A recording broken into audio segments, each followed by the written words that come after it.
I'm predicting $1 million in 2030, $14 million in 2040, and $45 million in 2050 Per one Bitcoin. for one Bitcoin. I'll give you the math. When we make money, if we create more than we consume, we save it. So we put it into what we call store of value assets. Real estate is the biggest one. Stocks, bonds, gold, collectibles, fine art. In 2010, that basket of store of value assets was about 350 trillion. Today, it's 1,000 trillion. Why is that going up? Because we keep expanding the money supply. The U.S. government has the CBO, Congressional Budget Office, and they project out the budget of the U.S. government for the next 30 years through 2054, what the debt will be, what the deficit spending will be. We go, okay, when the money supply grew this much, this store value basket grew at this rate. If we continue this rate of growth, which the government projects for 30 years for, what does that mean for that basket of goods? The store value assets will be 1.6 quadrillion by 2030, based off of the rate that we're running and the money supply growth. The question then becomes, what percentage of that store value asset will Bitcoin capture? So Uber and Airbnb both captured 10% of their markets in less than 10 years. By 2030, if Bitcoin can capture 1.25%, it puts it at $21 trillion or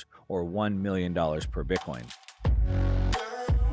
All right, guys, welcome to another episode of The Report. Today, I got a good friend of mine who is actually living in my hometown of San Clemente.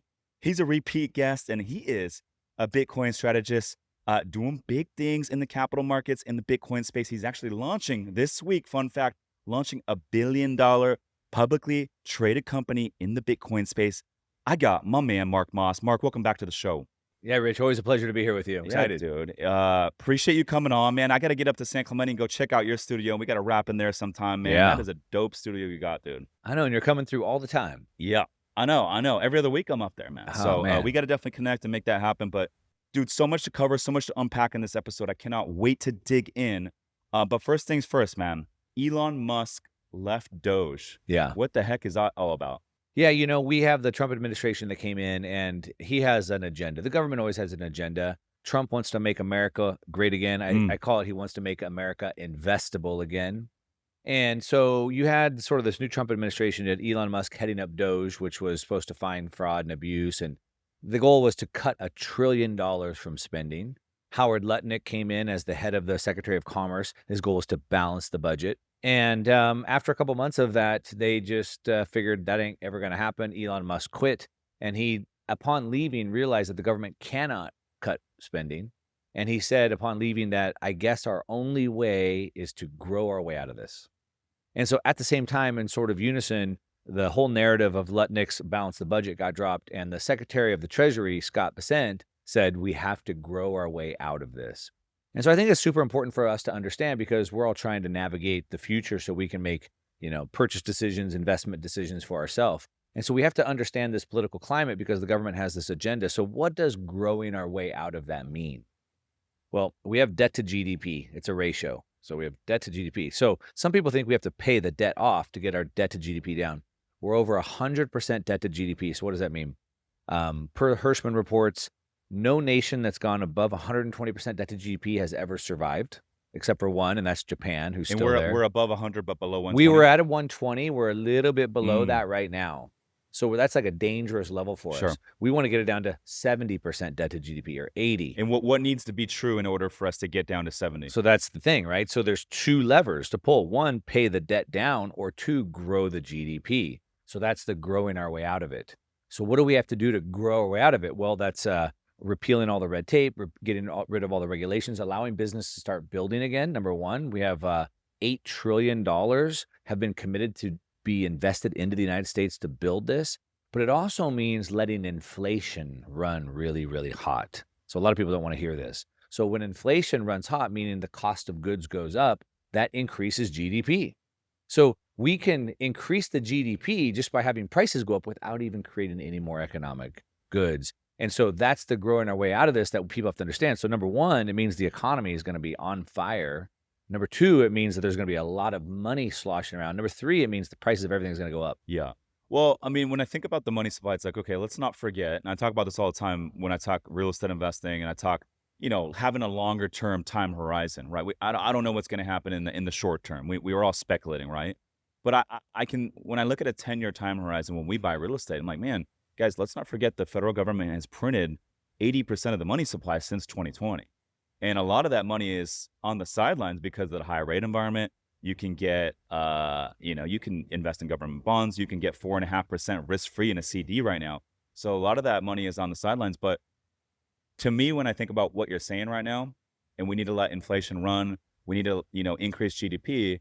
I think the most common thing I think of is, well, we just need to reduce interest rates. Right.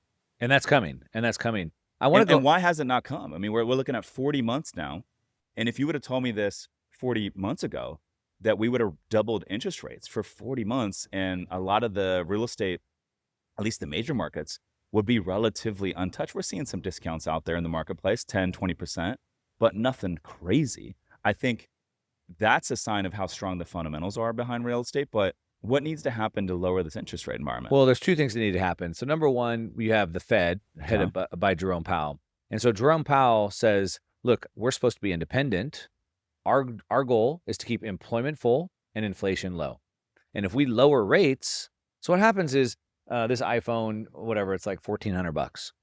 It's expensive, maybe. If this price got dropped to $500 for the next month, they would sell more iPhones if it's cheaper. So we buy money. People don't really think about this. You probably think about it like this, but we buy money. What's the cost of buying money? It's the interest rate. So if the interest rate goes down, money gets cheaper, we buy more of it, right?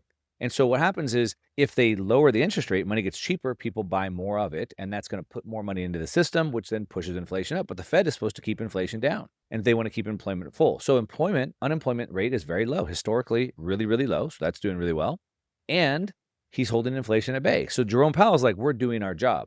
Now, the Trump administration, that's the fiscal. So we have monetary, the Fed, and we have fiscal, which is the government. The government's like, hey, we want to juice this thing up. Trump's obviously a real estate person. He understands low rates. So he's been hammering Jerome Powell, calling him too late. You're always behind the curve. You're always too late. Lower rates, lower rates. But Jerome Powell's like, no, I don't want to do it. So what's going to cause that to change? I think that's the question that you asked. Well, there's two things. One, Trump has been trying to berate him, trying to bully him, if you will. Doesn't seem like Powell's going to cave to that. The jobs reports, remember, they're looking at unemployment and inflation. The jobs report just came out and got revised way down. Trump was so mad, he's firing the head of the BLS, the Bureau of Labor Statistics, that publishes those numbers. And so, okay, maybe we change the unemployment outlook. That could cause Jerome Powell to cave. Or maybe Trump elects like a shadow Fed chair. It looks like probable. They were trying to drum up charges that Powell has completely mismanaged the renovation of the Fed building. Trump even went and did a tour of that like a week ago. And maybe we can get him out that way. Maybe we elect this shadow Fed chair. We can circumvent him. But he's gone. He's gone in 6 months anyway. And the president elects the next one. So what I'd say is a couple things. Number one. And that term is up. Jerome Powell's term is up December of this year. Is what you're saying. Yeah, and he'll be replaced early next year. And it looks like right now, if I had to put some money at this point, this guy Pulte, who's head of the FHA, is probably a likely candidate to come over. Head of the FHA. Yeah, so there's a couple things that are important for us as real estate investors to understand. Is number one, he's looking at housing. He understands that we need low rates to get the housing market going again. So he's a low rate guy. Number two, he said that he instructed the FHA to consider BitCoin holdings as part of your credit worthiness to buy homes, which is really big. So that looks like probably the most probable choice at this point. And so that means lower rates are coming when. So either one, when he gets replaced, but also, like I said, Trump is trying to sort of circumvent that. But it also looks like I said, per these job reports numbers coming down, it looks like probably in the next meeting, we might see a little bit of relief. But Trump wants them down to like 1.5. Yeah. Now, I know there hasn't been like major talks in the marketplace about, us being in a recession, but, things haven't been easy for a lot of business owners, entrepreneurs, real estate investors over the last 36 months. Liquidity is an all-time low. If you think about how most Americans re-up on liquidity, is by refinancing their primary home, which is their for most Americans, the biggest asset they ever own. And it's the easiest path for an everyday American to become a millionaire. And if you think about it, even if you're a doctor, attorney making $400K, $500K a year, you still have kids that are probably in private school, expensive car payments, an expensive mortgage, and you still need to re-up on liquidity. And no one's been able to refinance in the last, 36, 40 months because of that high rate environment. For one, why are you going to refi to a higher rate? But number two, values haven't gone up to where you can pull cash out, right? And so I think because of that, liquidity is an all-time low for Americans. And then you're seeing like telltale signs in the market. Like right now, I'm selling my old boat. Horrible time to sell a boat. Great time to buy a boat. A lot of people overpaid on all these yachts back in 2020, 2021, coming off of the pandemic. We saw high prices. People overpaid for boats then. And now with things kind of tightening, cash flow gets low for a lot of business owners. What's the first thing they're going to get rid of? The boat's a luxury, right? And so you're seeing a fire sale of all these expensive yachts right now. I was able to just buy a $3.5 million yacht in 2021 for 1.3, 4 years old. That's almost a 70% discount. And people are just taking baths right now on these expensive boats. And so, that's a telltale sign of what's really going on in the economy. And so when I think about, okay, like unemployment's at an all-time low, right? Also, minimum wage is at an all-time high. I was at In-N-Out last night, and I was waiting for my order, and I'm talking to the people there. They start those guys at $22 an hour. Yeah, it's crazy. That's more than 3 times I was making when I got my first job at 16 years old. And so, and payroll's gone way up, right? And then in addition to that, we've been in a high rate environment. It's harder to borrow money. And so it puts a lot of pressure on a lot of business owners. Yeah. You know? So I'd say a couple things. So one, you said liquidity is at an all-time low, and you're specifically talking about the residential sort of home market or just real estate market overall in the United States. I'm talking about for retail investors. Right. So any retail investor that's making anywhere between 100K and 500K a year, they're low on liquidity right now. I'm Right. talking to a lot of investors and investors. They're like, dude, liquidity's low right now. You're right.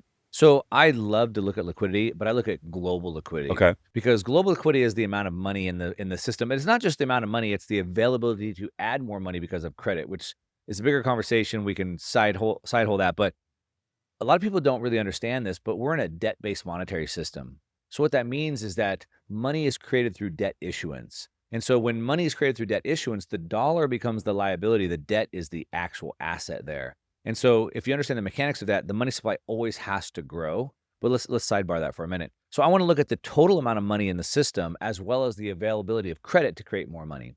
Now, I look at this globally because most assets, S&P 500, the Mag 7, Bitcoin, those are global assets. And so we can see that across the board, assets are at all-time highs. S&P, NASDAQ, Bitcoin, they're all at all-time highs because global liquidity is an all-time high. Now, the Fed and Europe, the ECB have been pretty tight, but Japan and China are blowing it out of the water. So globally, there's a lot of liquidity. Now, back to the United States and the rates.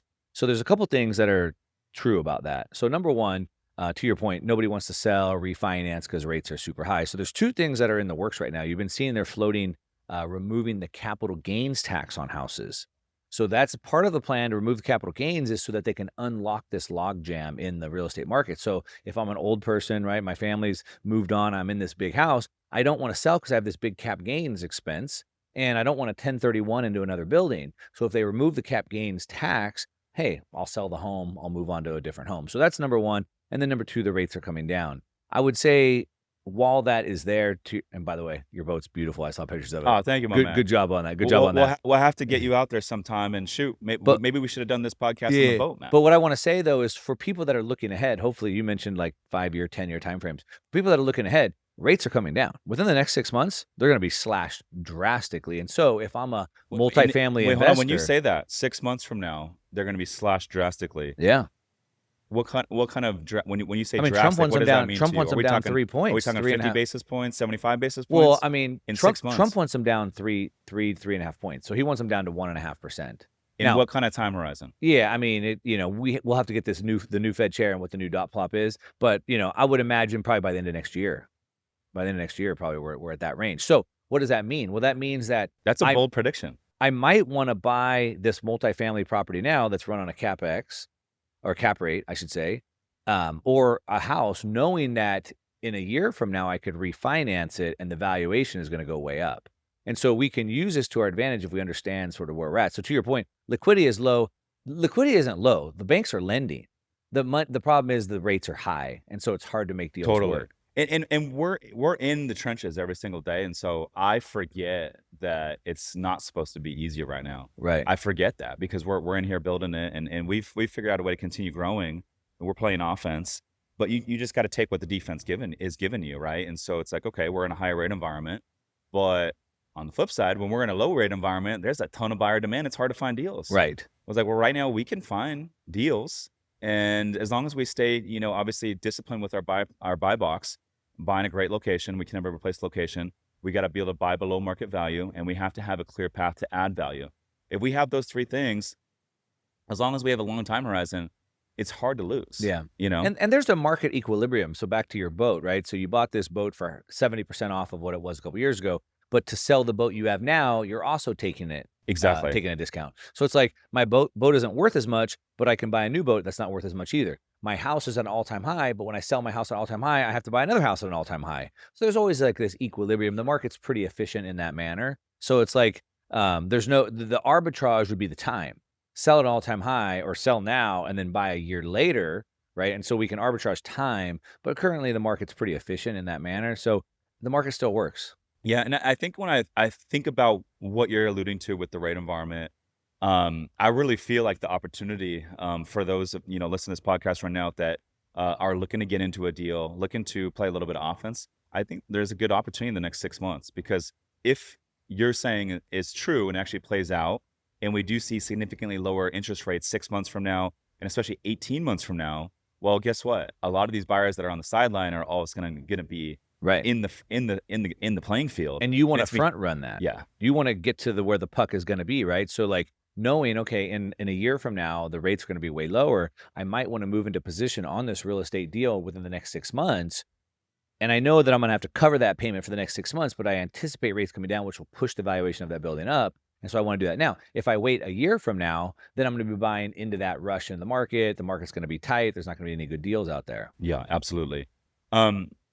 You talk about gold a lot, and you break this down very well. I think it's a very interesting topic because a lot of people aren't familiar with the history, but break down the history of gold. Yeah, so I mentioned that we're in this debt-based monetary system. So that really started in 1971. Richard Nixon took us off of the gold standard. So what does that mean? A lot of people don't understand this, but gold had been money for 5,000 years. And what happened is gold was money. In 1913, this is pretty interesting. In 1913, we had the creation of the Federal Reserve and the IRS at the same time. So the Federal Reserve is going to create these artificial paper dollars that we're supposed to use as money. But why would anybody want to use that as money? Because we use gold as money. I got a good idea. We'll also create the IRS at the same time. So what we're going to do is make you go around for a year collecting these paper dollars and send them back to us. That's crazy. That's what we'll do. Yeah. So they created the Federal Reserve to print the dollars. They created the IRS at the same time to make you collect and send the dollars back to them, right? And what happened is the government started printing more dollars. So at the time, the dollar was a claim, an IOU to the claim to the gold that was in the bank. So gold was $20, 20 US dollars for 1 ounce of gold. And what happened is that exchange rate held up, but the government, of course, printed way too many of the claims. So there weren't enough gold in the banks for the claims of the dollars they had created. And the problem was that the government owed gold. They owed gold because gold was money at the time. Now, at the time, people if everyone went to the banks and cashed out their cash for the gold, there wouldn't be enough gold to give them, basically. Right. Yeah. And the problem was that in order for this to work, I had to put my gold in the bank, and they would give me the dollars back, and then we'd exchange dollars. Now, what happened is in 1933, the banks went on what's called a bank holiday. They shut down for a couple of days. And so nobody could get access to the money in the bank. And when the bank decided to open back up, you couldn't get the gold out of the bank. What the government did was 2 things that were pretty bad. Number one, they made it where you're no longer allowed to own gold. The gold in the bank is no longer your gold anymore, and you can't own it. But don't worry, we're going to cash you out. So we're going to give you the money for the gold, but we're not going to give you the $20 per ounce. We're going to revalue gold or depreciate it. So now gold became $35 an ounce, which means you lost over half of your purchasing power overnight. So it wasn't bad enough that we lost the gold. Now we're stuck on this fake paper money system. But at the same time, they took half of my purchasing power away from me as well. Now, what happened with Nixon and when Nixon took us off the gold standard? What exactly does that mean? So the same thing. Of course, now the government repriced gold. So now it's $35 per ounce. But what did the government do? They did the same thing. So in 1944, so from 33 to 1944, the whole world got together, most of the world, and agreed in something called Bretton Woods Agreement. And the Bretton Woods Agreement is that the dollar would be backed by gold, and then all the currencies of the world would peg to the dollar.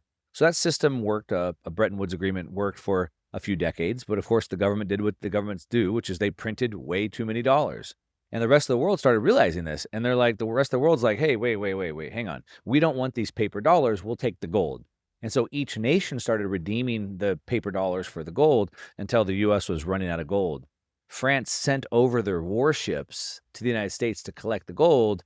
And President Richard Nixon in 1971 said, hang on, we're done.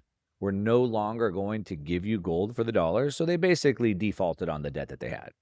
And so that officially ended this gold window, or the gold-backed currency. And so since 1971, we've seen this money supply just continue to expand at a parabolic rate because there's no longer that gold backing to hold it there. And that's what's led to a lot of inflation, but now the government can not print money. Right. And they haven't printed more than they set a record in the last 5 years, basically printing 80% of the money supply. Right. So as of right now, the government, so they just announced last week, the Treasury's borrowing estimates for the rest of this year. So and this is an increase. So what happens is that, again, we're in a debt-based monetary system.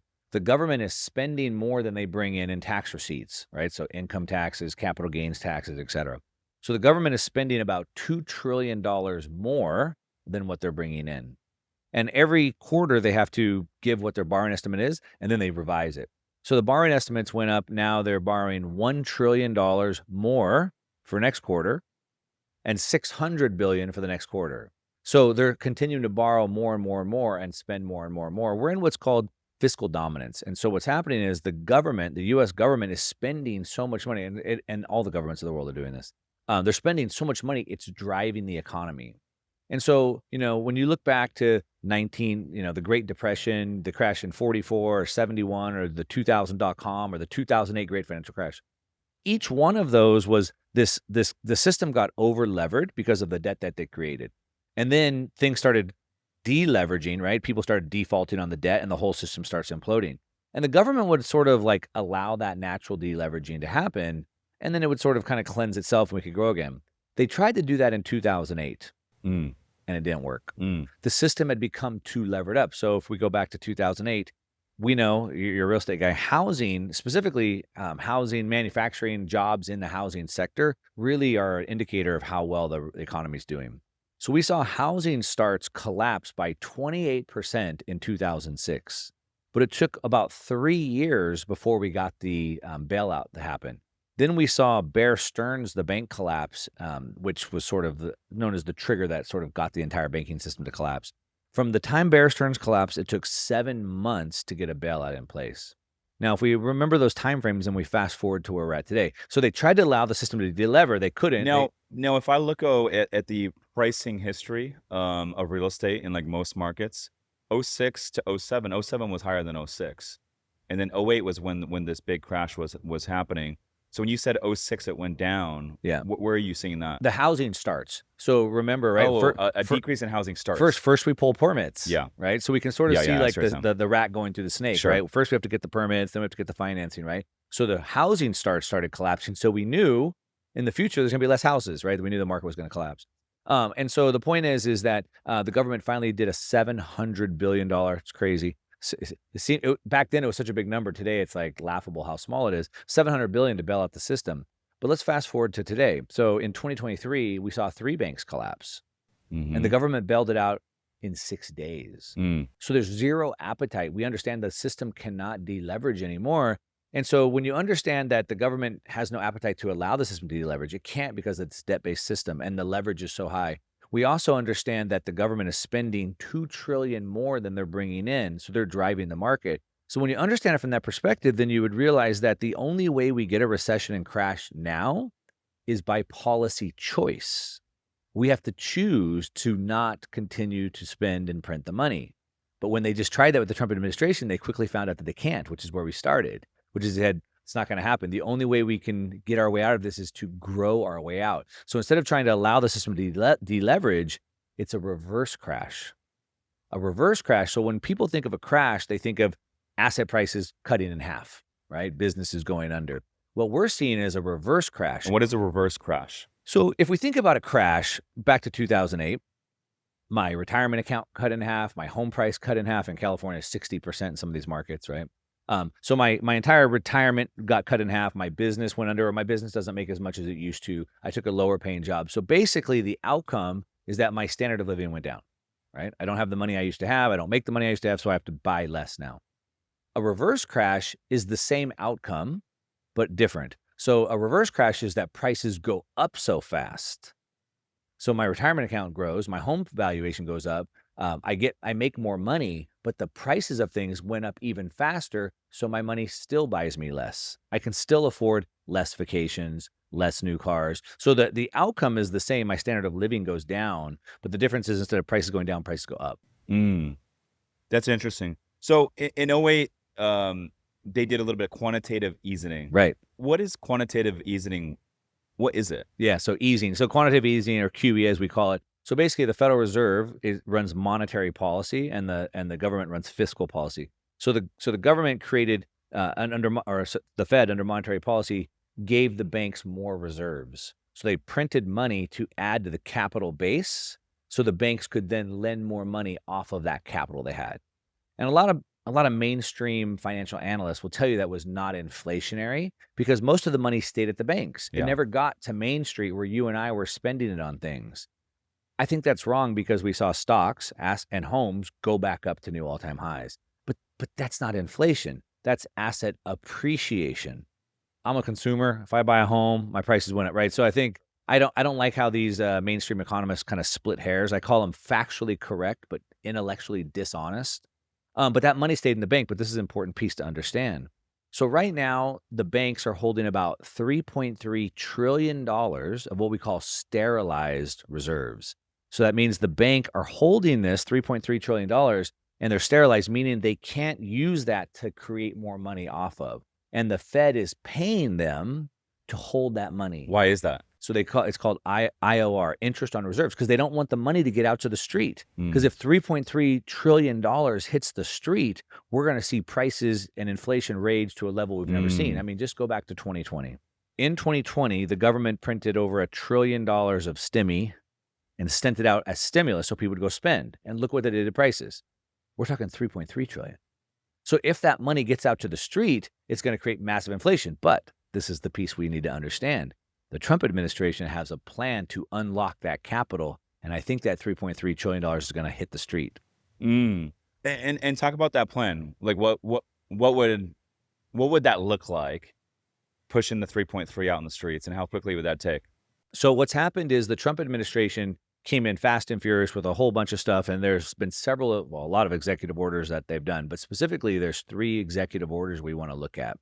So number 1, we just got past this Genius Act. And the Genius Act is basically a US dollar stablecoin bill. So a stablecoin bill is like a cryptocurrency. It's not like decentralized like Bitcoin, but basically I give $1, they give me $1 token back. I can use the dollar token, right?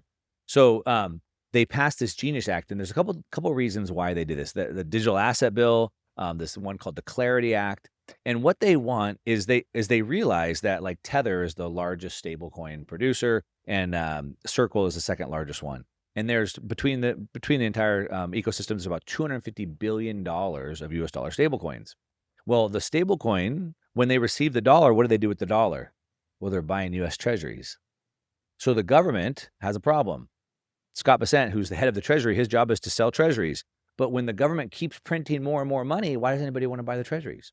So demand for the treasuries has fallen off. Nobody wants to buy the US debt when they're just going to print more money.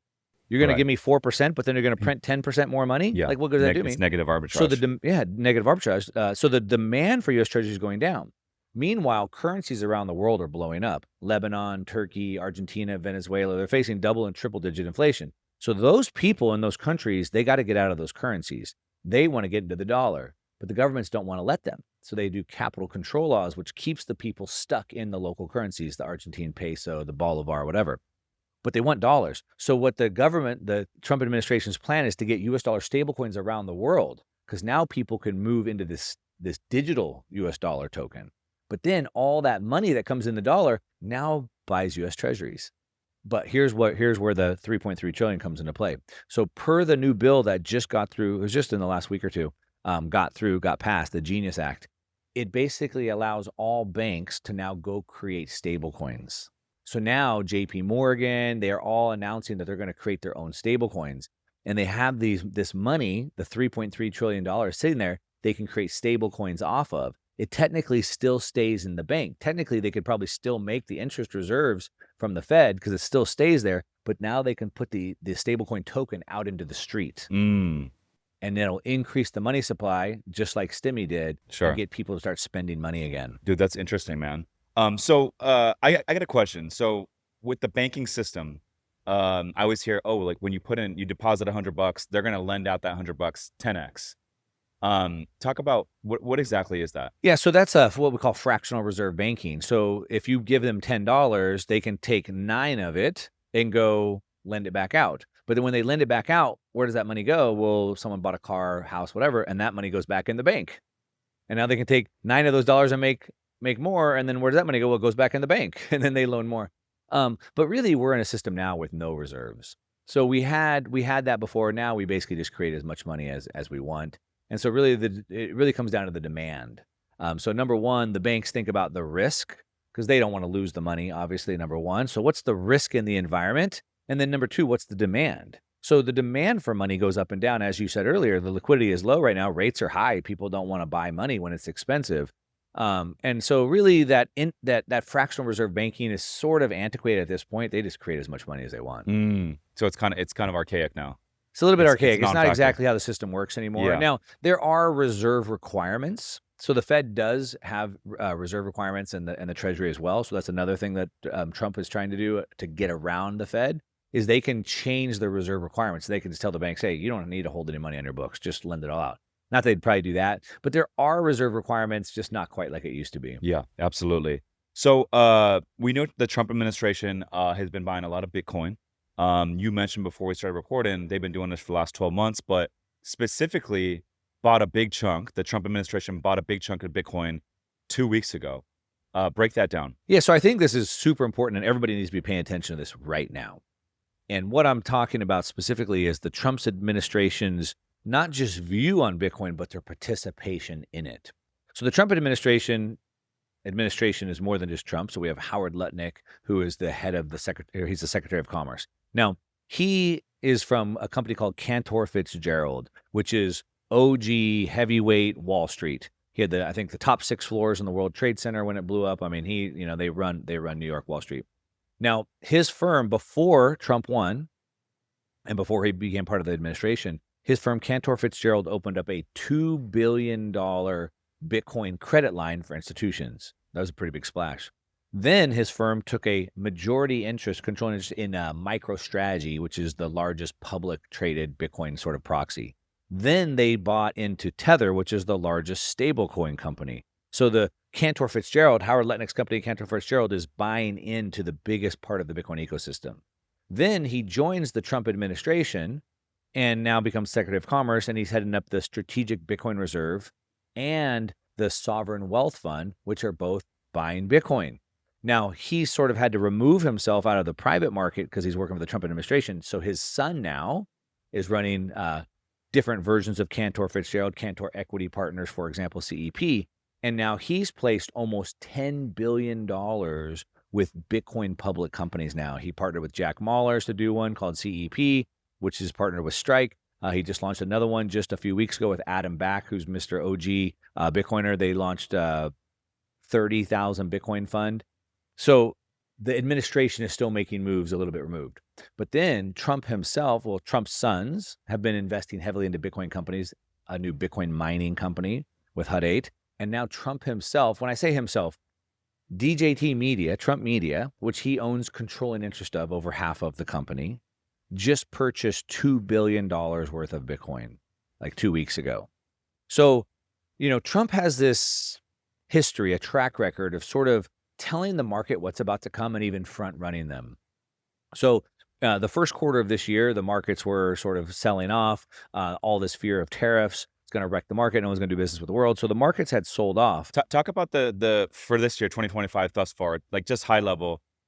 Talk about the pricing of Bitcoin and kind of where it's navigated throughout the year. So I'll say that, but let me just finish this thought. So Trump tweeted out or put on X or whatever, a post. He said something like, now might be a good time to buy stocks or something like that.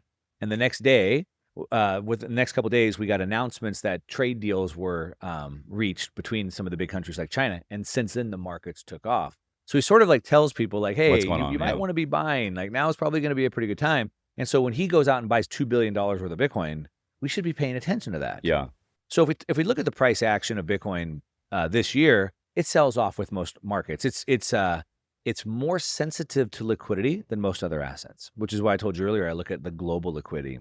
So what does that mean? That means when the money supply increases, assets go up with them, but not all on a one-to-one basis. So Bitcoin is about 8.9 times more sensitive, and gold is about 1.4 times sensitive to To liquidity. liquidity. So different assets move at different rates based off of that increase in liquidity. So when the market sold off in the first part of this year, we saw Bitcoin, go drop from, I This forget is it. with all the tariff news when the stock Yeah, markets all were the crashing. tariff news. Yeah. Yeah, yeah. So And where was Bitcoin at so before Bitcoin that? was And in then the where did 100,000, just over 100,000 Yep. range, and it sold off down to the 80s. Okay. Yeah. So not a huge drop off. I mean, 20%, 20%, I mean, it's considerable. And then it recently got back up into the 120 range, and where we're at today, I don't know, in the 115 range, right? It's volatile. It goes up and down quite a bit. But if we look at Where would you predict Bitcoin? Obviously, we're all speculating, but assuming what you said about the rate environment happens and it plays out, and 18 months from now, we're in a 3.5% rate environment, where would Bitcoin pricing be in your estimation if that is true? Yeah. So if we look at just since the trade deals, the tariff deals Yeah. were announced, so that was about 12 weeks ago. Yeah. The S&P 500 is up about 25% in that time. Bitcoin's up about 50% in that time. MicroStrategy's up about 90% in that time. So we can see the sensitivity of these assets based off of the liquidity. Now, to answer the question, if we see rates come down 3%, we would assume then we'd have more liquidity, right? Prices would be going up. We have to kind of see what the rest of the world is doing, but it looks like the ECB is about to start adding liquidity at a rapid rate. So what do I mean by that? I think it was now a week or two ago, Ursula von der Leyen from the EU was in the White House, and Trump had her down. It was broadcast live, and he basically took her to school like a little schoolgirl and just got every concession with tariffs that he wanted, including having the ECB invest, I believe it was $900 billion into the U.S., buying U.S. military weapons, et cetera. Where does the ECB get the money? Oh, they print it, right? And so we're going to see this massive liquidity turn on, it looks like, through the rest of the world. So where does that put Bitcoin's price? I mean, that's the $1 million question. Sure. Yeah, and I know we're all speculating, but just curious, like where you're predicting it. So I'm predicting $1 million in 2030, $14 million in 2040, and $45 million in 2050 Per one Bitcoin. for one Bitcoin. Damn. Yeah. Say that one more time. Yeah. 1 million by 2030, 14 million by 2040, and 45 million by 2050. So in the next 5 years, essentially, you're predicting a 10x in pricing. Yeah, a 10x. I have a video. That is a bold statement, Mark Moss. Yeah, I'll give you the math. Yeah. I have a video on my channel Break that down. breaks the entire math Yeah, down. yeah. Break it down high level for us. Yeah, so we want to look at it from a couple different angles. So number one, when we make money, if we create more than we consume, we save it. So we put it into what we call store of value assets. So that's real estate is the biggest one, stocks, bonds, gold, collectibles, fine art, things like that. Those are store of value assets. In 2010, that basket of store of value assets was about 350 trillion. Today, it's 1,000 trillion. Just so you can get an idea of how fast this is growing. 1,000 trillion or 1 quadrillion today. Now, why is that going up? Because we keep expanding the money supply. Now, the government, the U.S. government, has the CBO, Congressional Budget Office, and they project out the budget of the U.S. government for the next 30 years through 2054. They tell us what the debt will be, what the deficit spending will be, what the government budget. So they tell us all this. So what we do is we go, okay, when the money supply grew this much, this store value basket grew at this rate. So if we continue this rate of growth, which the government projects for 30 years for, what does that mean for that basket of goods? So that's number one. So I projected that basket of goods, the store value assets, will be 1.6 quadrillion by 2030, based off of the rate that we're running and the money supply growth. The question then becomes, what percentage of that store value asset will Bitcoin capture? So if I'm creating Uber or Airbnb and you're going to invest, we're in Silicon Valley a decade ago. Let's say I want to start this rideshare app. Do you want to invest into it? I'm like, it's going to be 100 million. You're like, where'd you get that number? Well, the taxi industry is this big. The limo is this big. The vans. If I get 5% of those markets, right? So Uber and Airbnb both captured 10% of their markets in less than 10 years. By 2030, if Bitcoin can capture 1.25%, not 10%, 1.25% of that store value basket, it puts it at $21 trillion or $1 million per Bitcoin. Now, where do we think that number is realistic? We'll look at it from another way. So we can see that the growth rate of Bitcoin has been trending down, what we call the CAGR, the compounded annual growth rate. So in the last 5 years, Is that similar to like the law of diminishing returns? There's the law of diminishing returns, right? So the Yeah. law of large numbers. So as the number gets bigger, it's harder for it to keep going up Sure. at that rate. And so for the last 5 years, Bitcoin has gone up by 85% a year. The last 3 years, it's gone up by about 60% a year. I predict that it will continue the rest of the decade at least 50. It'll average 50% over the year. So it's gone already 85, 65, but I think we'll average the year at 50%. So if we average the decade at 50%, we'll get to 1.25% of the basket, which is $21 trillion for Bitcoin divided by 21 million is $1 million per coin. Now, if it goes up 50% a year for the next 5 years, that doesn't theoretically get to the 10x that you're predicting. Sure, over because the next 5 years by 2030. it's compounding. It's a compounded annual I see what you're growth saying. rate. Okay, got it. So if you multiply it out, So 100,000 becomes 150 times 1.5, it compounds and it gets us to 10x. Exactly. Okay. Yeah. Interesting. That's a bold prediction. We're gonna have to circle back and see where that holds. Just for the audience, I might have to start putting some money into Bitcoin. Just for the audience, I've been making content on Bitcoin since it was $300. Yeah. And $1,000. What year was that? That was in 2016. Okay. Right, 2015, 2016. And so when Bitcoin was like 8,000, I said, hey, it's gonna be $100,000. Yeah. And so we've been right. People thought you were crazy then. People still think I'm crazy. What's it at today? About 120K? I didn't look this morning. Ish. Probably 115-ish. Okay, so let's call it 115-ish. And what year was it at 8,000? Well, 2020 it dropped down to 3,800. 3,800 with when COVID hit. When the COVID, so it dropped to 3,800. So and came back let's just say that you bought right during that dip in April of 2020 at 3,800, you would have done 30x on your money. Yeah. In 5 years. Yeah. So I think we'll do 10x in the next 5 years. Okay. And it's important to understand this. And now, real quick, where was it before COVID hit? Because it was pretty high, right? It was around 45, 48,000. Is that right? Maybe. That sounds about right. So if you look at it from that perspective, it's like 2.5x since 2020. And then it went up to, in 2021, went up to about 69,000. Yeah. And then 2022 sold down to 15.9, Yeah. I think was the lowest. Who's the guy that says buy when there's blood in the streets? Nathan Rothschild. Yeah, Rothschild said Rothschild. that. But I think that would have been the perfect time to that's the definition of blood in the streets, right when COVID dropped. Yeah, that is certainly. I mean, man, Yeah. I have to admit, I kind of thought the world was going to end. Yeah, I mean, yeah. It looked like that could be the big crash, right? But I'd say what's important to understand is that we have this up and to the right with Bitcoin. We call it NGU, number go up and to the right move, but it's volatile like this. So it's peaks and valleys. So what happens is we want to make sure when we're comparing prices, because you said, well, if I bought it at 45,000, it's different. There's a difference at when Bitcoin was 60,000 a couple years ago and 60,000 recently, because one was at the top of the cycle, the other one was at the bottom of the cycle, because it moves in these cycles up. So you don't want to compare the top to the bottom if you're trying to gauge where it's going to go in the future. But yeah, I think that's why I say, I mean, there's just no better place to put your money than Bitcoin. And we even see with real estate people like Grant Cardone are adding this into their into their real estate funds. Yeah. Last time I spoke to Grant was in January, and we did a podcast together. He came on, and that was the third time I was doing a pod, but he came down and he came to one of our meetups here in San Diego, Beers and Deals. But what he was telling me on the pod in January was, this was the first time he was doing it, but he was like, dude, I'm going to go all in. I'm going to do multiple funds with this strategy. But he had just tried it with one asset. He bought an apartment building in South Miami. And Grant typically funds these with his own cash, and then he'll backfill with investor capital on the back end. But he's like, dude, instead of giving the investors, they fund the building with cash, and instead of giving them cash flow that the apartment building spits off, we're going to use the cash flow that the building spits off to buy Bitcoin.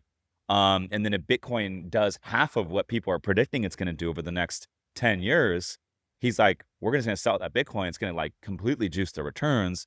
He said he tested it with one deal, and he said the investor appetite was like through the roof. And so he's like, hey, I'm gonna do multiple funds with this strategy. I thought that was very unique at the time. Since then, we're seeing now, a lot of this stuff play out. The Trump administration's buying a lot of Bitcoin. And so it's going to be interesting to see what this really looks like over the next 5 years. If it does 10x the next 5 years, you're calling for, 20, $30 million Bitcoin prices, then Grant's going to look like a genius. Yeah. Yeah. And even Ray Dalio, the head of Bridgewater Capital, one of the more famous investors in the world, he had recently, he had been antagonistic to Bitcoin. He came out a year or two ago, said we should put a 1% allocation to Bitcoin. And I think it was in the last week, he said now it's 15%. Yeah. So you take a 10%, a 15% allocation. If that 10% allocation drops by 50%, it doesn't really change things. But if it goes up by 10x, it does. I got a question for you. So you mentioned, and obviously when you look at the S&P and you look at the NASDAQ and a lot of these publicly traded, like the bigger, core companies that are publicly traded, you can even throw Netflix in there, and some of these ones are a little bit more like have bigger pops and upside. Why is it that Bitcoin is a lot more price sensitive to the news day to day than the S&P 500? Why is that? Yeah. It's because Bitcoin has a fixed supply. There's only 21 That's the million. only reason. Just because. Well, it's not the only. Because It's not the only reason. Trying to understand Nvidia, for Yeah. example, right? So it's one of the best performing stock in the world, right? So they make high performance computer chips. What do you know about that business? I don't know anything about the business. We saw what happened. Was it last October? DeepSeek, which was a Chinese LLM, a large language model, an AI, came out and said that they trained their model on only like $6 million, and they needed I believe like 1/10 of the GPUs to do that. And the price of Nvidia collapsed because, well, if they can just train an AI on 1/10 of the GPUs, our forecasts are all completely wrong. And so what I'm saying is there's a lot of operational risk in these businesses. So it's not just sensitive to liquidity. How do I know if Nvidia will stay the most dominant company? Will the demand for the GPU still be there? Will Apple's move their manufacturing from China to India be successful? What if so it's a business and there's all types of operational risk there. Whereas Bitcoin is just a pure asset play. There's no company, there's no head, there's no division, there's no operational risk. There's nothing that can change. And even better than that, this is a key piece, I think. Yeah. So we have equities, stocks, and we have commodities.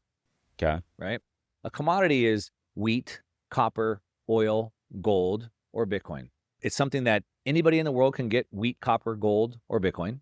And no matter where I get the copper, gold, or oil from in the world, it's fungible, right? Oil's oil, Bitcoin's Bitcoin. Equities are companies, right? Now, in order to price an equity, a stock, I have to go, well, what's the PE ratio and what is their revenue going to be and what's their profitability and what are the risks and all those things. And I try to come up with like a future value of that. Commodities are much more simple: supply and demand. So will there be more demand for oil in the future, and will there be more or less supply of oil in the future? Now, that's not easy because EV vehicles take the demand for oil down. And what if Russia gets sanctioned? We don't get the oil. So it's a little bit more complex. But with Bitcoin, the supply is fixed. So all we have to try to guess is the demand for Bitcoin. And when you see the leader of the free world, Trump administration, buying Bitcoin, one thing I think that's worth noting is that we're now seeing, as we just said, like companies, like even real estate companies like Grant Cardone are buying Bitcoin. But now we're seeing corporate adoption. So corporations, equities, they have a problem. They don't know what to do with their money. We see most of the Mag 7 are sitting on hundreds of billions of dollars of cash. Warren Buffett has over $350 billion of cash. They don't know what to do with it because the rate of monetary debasement is about 10% per year. That's how much they're losing. So I need to invest it for more than 10%. So what do? Do I buy another company, start another division? What's the risk? What's the return? I can't save it in treasuries. What do I do with the money? I guess I'll buy my stock back. So most of these companies are burning or destroying their capital by buying their stock back. They don't know what to do with it. So what's happening now, Michael Saylor with MicroStrategy, formerly, now it's called Strategy, has started buying Bitcoin with the treasury. His company is the best performing stock, has beat every single other stock that's out there by like twice as much. A company that copied his strategy called Metaplanet out of Japan was the best performing stock in the entire world last year. And now because of this, he changed the name to Strategy, he's sharing the strategy. Now all these other public companies are copying this strategy. And we've seen in the last year, gone from basically one company, Strategy, doing it. Now I believe there's 160 publicly traded companies that are now putting Bitcoin on the balance sheet. That's how quickly this is changing because they realize whether I'm in the real estate business, I'm in the microchip business, what do I do with my money? If I don't put it into something that stores that value, I have no capital base. Yep. Give me high level, what is a stable coin? You mentioned a lot of these banks are going to be pushing out that $3.5 trillion via stable coins. High level, what is the definition of a stable coin? Yeah, I mean, anybody who's traded cryptocurrency probably knows this, but what happens is we have these crypto tokens, these assets. I have a wallet on my phone, and you and I, we can change them. They're like bearer instruments. I could just like open my phone and send you some. But dollars don't work that way. Dollars are with my bank, with Chase or Wells Fargo, and I have to like use Zelle or I have to do a wire transfer and I have to drive down. Like it's a pain in the ass. It's archaic, right? Anyone who's done a wire transfer realizes how archaic. Like I got to drive down, I got to wait in line, I got to hand fill out forms, whatever. So stable coins are a way that we can turn a dollar into like a crypto token that we can have as a bearer instrument and trade between us. And so I would give them a dollar, I'd wire them dollars, Coinbase or whatever, and they would give me these tokens back that represent a dollar. Got it. And these coins don't have a ton of volatility. So There's you do zero have zero risk volatility of because putting- they're worth a dollar. Got it. Okay.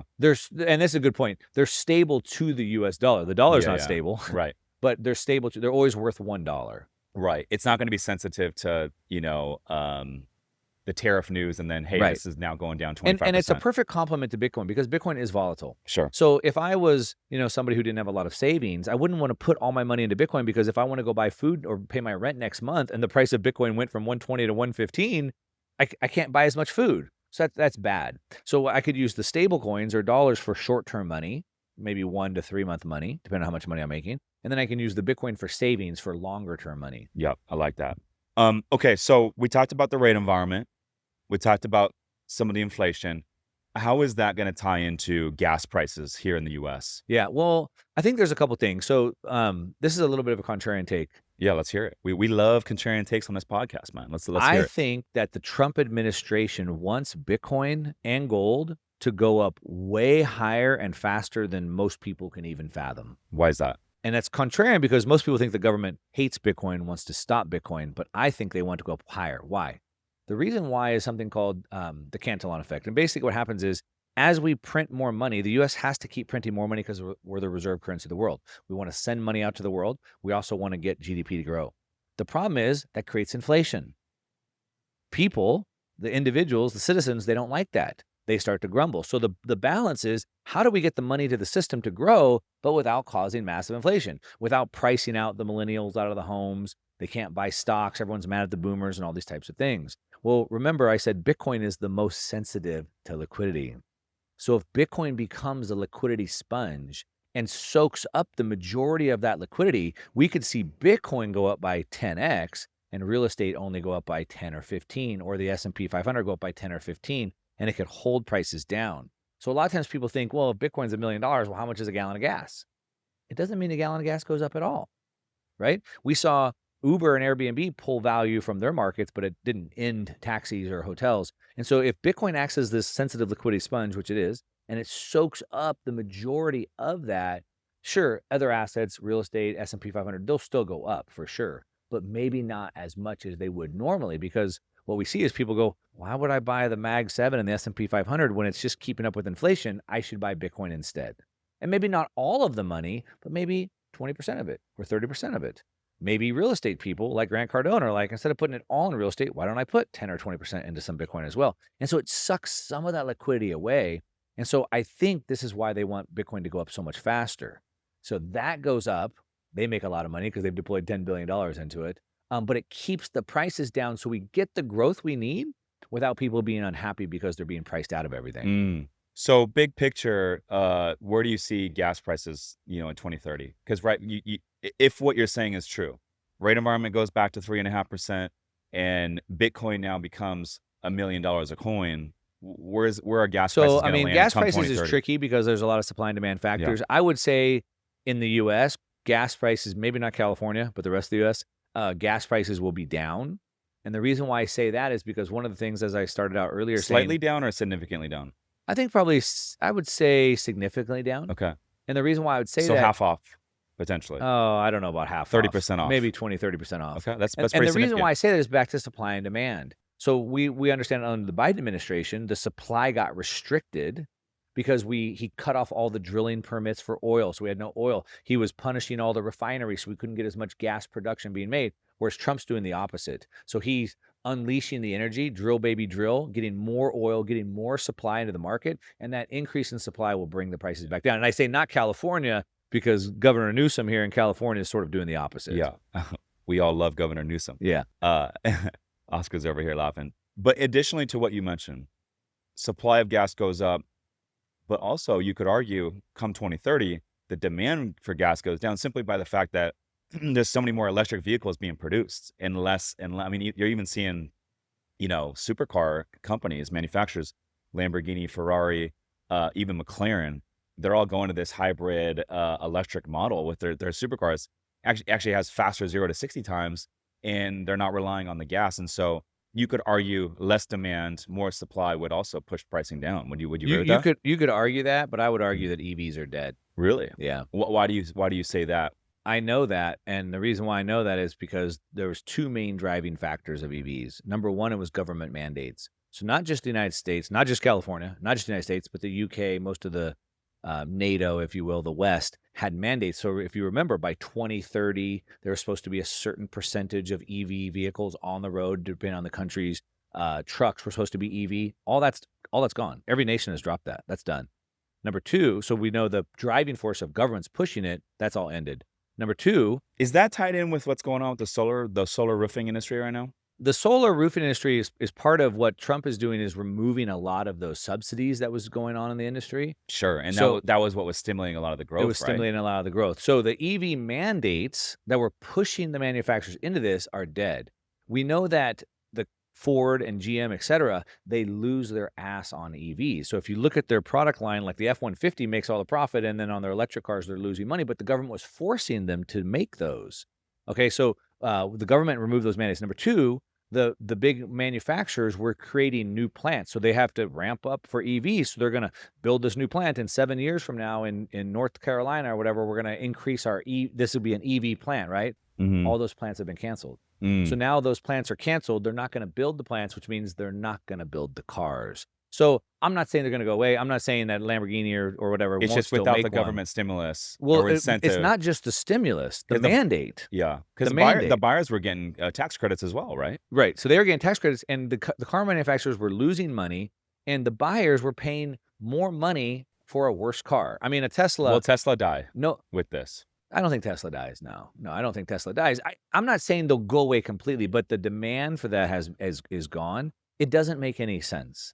There is not enough, especially if you're saying gas prices are going to go down. Yeah, and there's not enough materials on Earth to make the batteries for every car to be electric. Yeah. There's just not enough materials, so it doesn't work. Now, we could invent a new type of battery that doesn't require the cobalt or the nickel or whatever. Personally, for me, man, I'm like, it's enough of a hassle for me to go to the gas station and take 5 minutes of my time to fill up. That 5 minutes is very valuable for me. I'm like, there's no way in hell you're going to pay me to like go sit in a charging station for like 2 hours. Yeah. If you're a local driver, I think it can make sense. For anyone that values their time, it's like they're not going to do that. Right. But if all you do is live locally, you charge it at night, no big deal. My sister just recently bought a Porsche Taycan. Beautiful car, right? EV vehicle, hauls ass, right? But it gets like, I think it's like 200 miles of range. So she wanted to drive up to Bakersfield, which is whatever, about 200 miles. But then you have to go through the Grapevine. And when you go through the Grapevine, you go up the hill. Well, the hill sucks all the power. And she almost ran out of battery juice, right? And then she has to go sit for an hour and a half to charge the battery. 5 minutes is enough at the gas pump. Yeah, so it doesn't make any sense. So could you argue that people that are driving electric vehicles, they don't value their time? No, I wouldn't say that, because, like, again, if I'm a local person, I charge it at night when I'm home, no big deal, right? But it's not going to work for long commutes. But what we can see... Who values their time less? People that drive electric vehicles and sit at the charging station for an hour? Or is it the people that wait in a 30-minute Costco gas line to get a tank of gas? Oh man, I hope my wife. I hope my wife doesn't watch. Who values their time? My wife loves to go to Costco to get gas, and I'm like, but it's true, right? Every time you go to Costco gas, I'm like, oh, the line is like wrapped around the corner, up the street. I mean, we're talking 25, 30-minute line to save what, $3? I'm like, dude, that's crazy. But it's almost, if you think of the EV thing, you go sit at the parking lot for 2 hours, and I understand people are like, oh, I'm on my phone, cool, but I mean, you're still in your car. That's assuming that you have 2 hours of productive phone time that's actually going to make up for that lost time. I was up in Mammoth on I went up snowboarding in Mammoth, and these guys, I was in the jacuzzi with my wife, and these guys get in and they start talking about their EV vehicles, driving them up to Mammoth, and the what they call it, the kilowatt per miles they were getting, and how they drove at a certain speed. And there's like one charging station in like Big Pine or whatever it is, right? And like it took them 45 minutes. I was like, what happens if you pulled up right behind another car? Yeah. Now you're an hour and a half. Now you're, yeah. What if two people had just pulled up? I mean, like, Right. California's a big state. What if two people, like, now you're there for a couple hours? And you have no choice. And you have Like, no it's not choice. like you can just be like, oh, I'm going to go to the next one. You can't. Yeah, yeah. So, yeah, I don't know. For me, I'm like, that's why I haven't done the electric car thing. And so I don't know. We'll see. We'll see where that goes. That's an interesting take there. Gas prices. We covered a lot here, man. Any last thoughts coming for you? I really want to. I'd love to hear your thoughts on. You said the rate environment. We're gonna be at 3.5% rates here in 18 months. I think it's a bold prediction.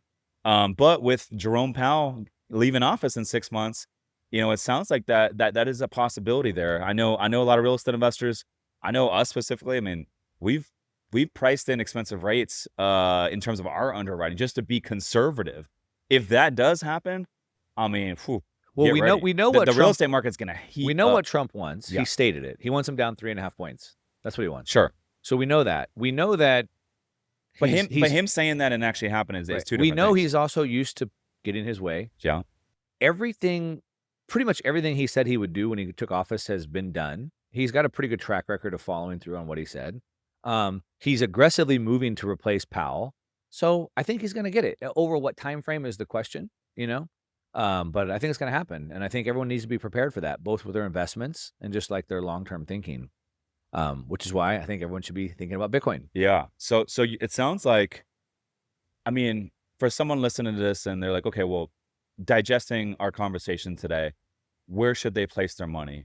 And to me, I think of the real estate as like, it's protecting your investments, long-term wealth. Real estate's not a get-rich-quick scheme, but if you want to protect your wealth, it's a great way to protect your wealth. If you want tax-free wealth, it's a great way to earn tax-free wealth, or tax-advantaged wealth. And then you can use debt to obviously buy the assets. And then, if the rate environment does go down and normalize, we should see theoretically a lot of asset appreciation. Now, on the flip side, if you want some big pops, the Bitcoin is potentially going to give you the big pops. And so maybe you split your money and you put some in real estate and you put some in the Bitcoin. What are your thoughts on that? I think it's not either or, it's both, but in the proper order and sequence, so you end up with more of both. When you say proper sequence, what do you mean? By picking your spots? Yeah. So what I want to do is the government's goal is to increase the velocity of money. They want me to give you $20 and you give the $20 to them, and they give the $20 to them, and then it moves 5 times. It creates $100 of economic value, but only $20, which is why they created the stimmy back in 2020 to get the velocity going again. I like to think of that, but for my own investments. So I want to invest $1 5 times. I want my own velocity of my investments to go up. And so what do I want to do? Number one, I take the income, and that's taxable income. I got to pay tax on that. I don't want to do that. I want to pay as less tax as I possibly can. So I could buy an asset like real estate, which then gives me the depreciation I need to write off against my income, right? So let's say hypothetically, we're going to use really, really broad back of the napkin math. We're in California. We're at the top income bracket. Half of our money goes to taxes, right? So I make $1 million. I have $1 million of taxable income. I could go buy $1 million piece of real estate and get the depreciation to write off against my $1 million of income. So example number one, I make $1 million. I pay taxes. I have $500,000 left. I go buy $500,000 worth of Bitcoin.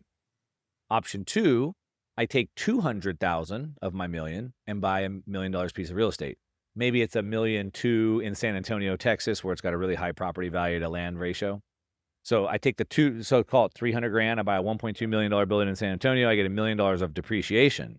So now I have $700,000 after taxes. I buy $700,000 in Bitcoin. So more than the 5, I have 700. But I also have a $1.2 million real estate building as well.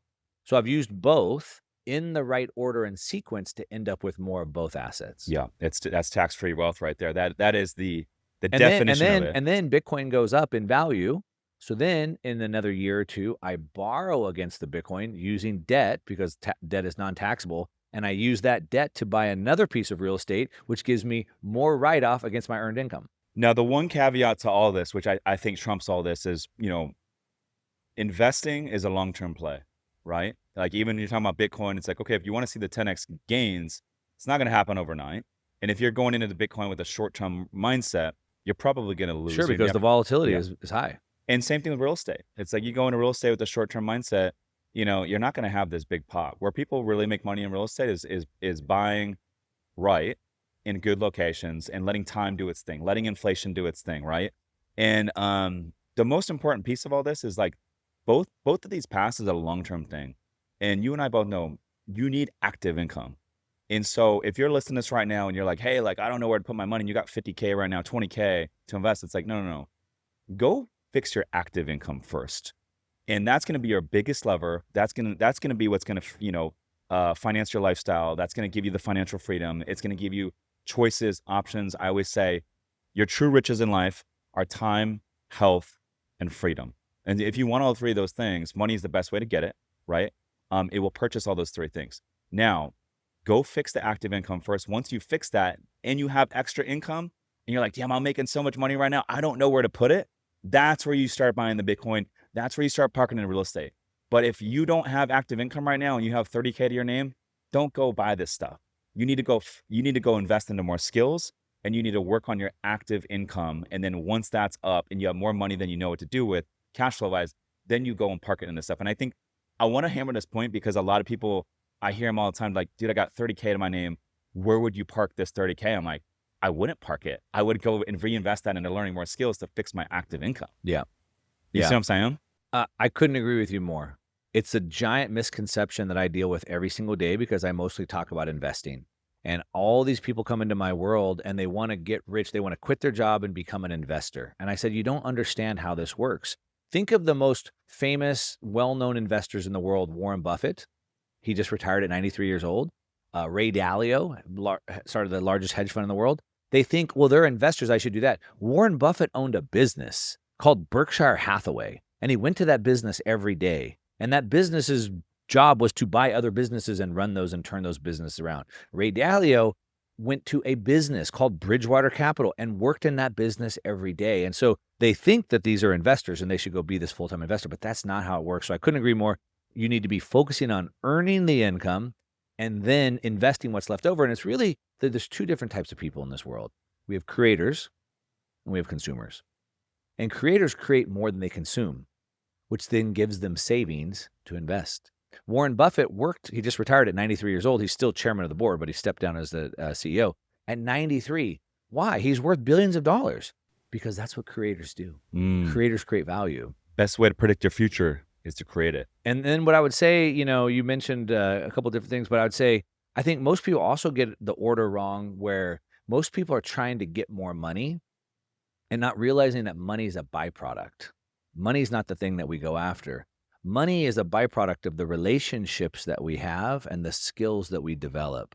So I call it three types of capital. So we have relationship capital. It's huge. That's what this podcast does. I have mental or skill capital, and that equals the financial capital. So a case in point is in the 2008 Great Financial Crash, I was all in real estate in Southern California, building. I got smashed. I got wiped out.